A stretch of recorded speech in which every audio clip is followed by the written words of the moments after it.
Hi, welcome to Bipolar Mindfulness. My name is Ash. Here we talk about having a mental health condition and cultivating mindfulness.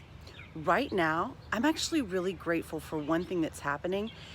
Before, it seemed like the idea of mental health was relegated to people who had mental illnesses and that they needed to be concerned with taking care of their mental illness by focusing on mental health. Well, now that we're all inside, there has been a huge amount of information that's come out about how we all have mental health that we need to be concerned with, and the amount of resources that talk about how to maintain mental health.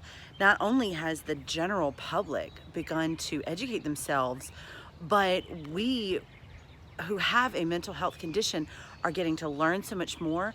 And very interestingly, I have found some people calling me and saying, hey, you've been thinking about the mental health thing for a long time. Is there anything you would recommend? Right? Because most of us, I was diagnosed 7 years ago. Most of us have had a long time of learning how to be mentally healthy. So we actually have become resources ourselves. Caffeine, let's talk about it. Most of the time, we have a certain amount of caffeine in a day, especially Monday through Friday or whenever we are getting ready to work, because we want to be as productive as possible and we're tired. Now, if we already have a pre-existing mental health condition that's been diagnosed, we know to be careful there. Oh, it's going to rain. All right, we know to be careful there, because if we have too much caffeine, that can make us feel anxious. That can actually make us feel paranoid. We have a lot of negative effects if we overdo it on the caffeine. Now, let's zoom out to the general public, who is, most of us are not able to work right now. So we're not being asked to be as productive as we normally would, but we haven't cut down our caffeine consumption. So now we're all amped up with nowhere to go and nothing really to put our energy into. So a couple of recommendations. One, let's watch how much caffeine we take in a day. We know that we need less. I myself had to wean myself slowly but surely so that I didn't get a caffeine headache. I was having maybe 2 or 3 cups a day, and now I try to have just a cup in the morning. Tea that has some caffeine but not much, because I'm not needing to call on all of this energy. Number 2 is, let's be mindful as we do the things that we normally would rush through.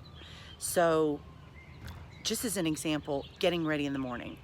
I normally would allow 45 minutes to get ready. That's a certain amount of time for the shower, a certain amount of time to do my makeup, a certain amount of time to iron my clothes, get dressed. Now, let's just slowly and surely pick out our clothes. Hopefully they get to be more relaxed clothes for some of us. I lay out my makeup if I'm gonna put makeup on. I take my time pouring the coffee or the tea. I'm doing all of the things that I had to rush to get done before I got out the door, slowly, mindfully. It wasn't on autopilot this morning. I wasn't just without thought able to get up from the alarm and somehow be in my car and then somehow be at work. I can take a 45-minute routine, and if I want to, because I've got the time now, I can just slowly do the same things. We finally have the time to slow down. We've all thought, okay, when I retire, I'll finally be able to slow down. And one of the most wonderful things to come out of this is that because we are all having to practice being at home and slowing down, that we can do something as simple as folding our clothes or making the bed and feeling the fabric, and maybe if you've got a lot of pillows on your bed, picking each pillow up one at a time.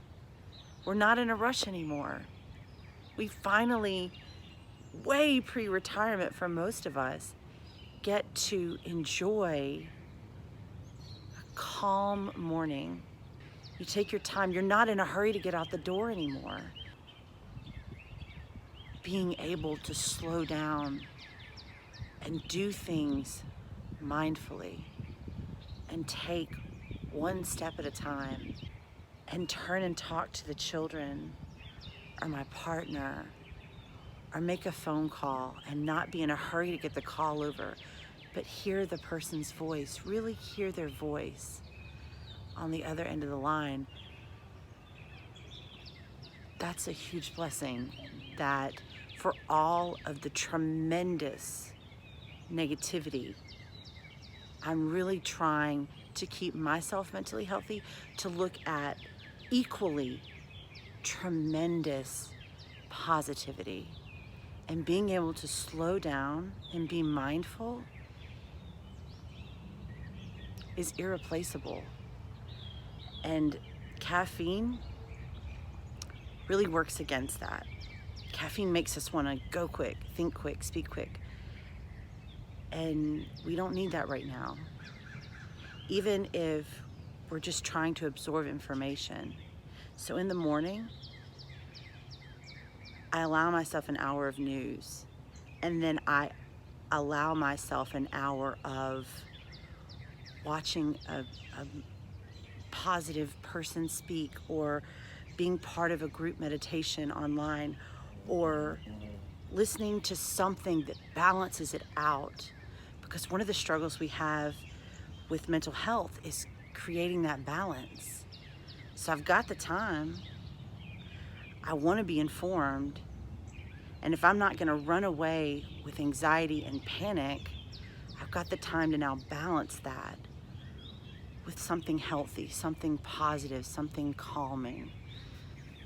So yeah, not as much caffeine and a little more of a balance between news and some positive source of inspiration and hope. I'll see you guys tomorrow. Bye.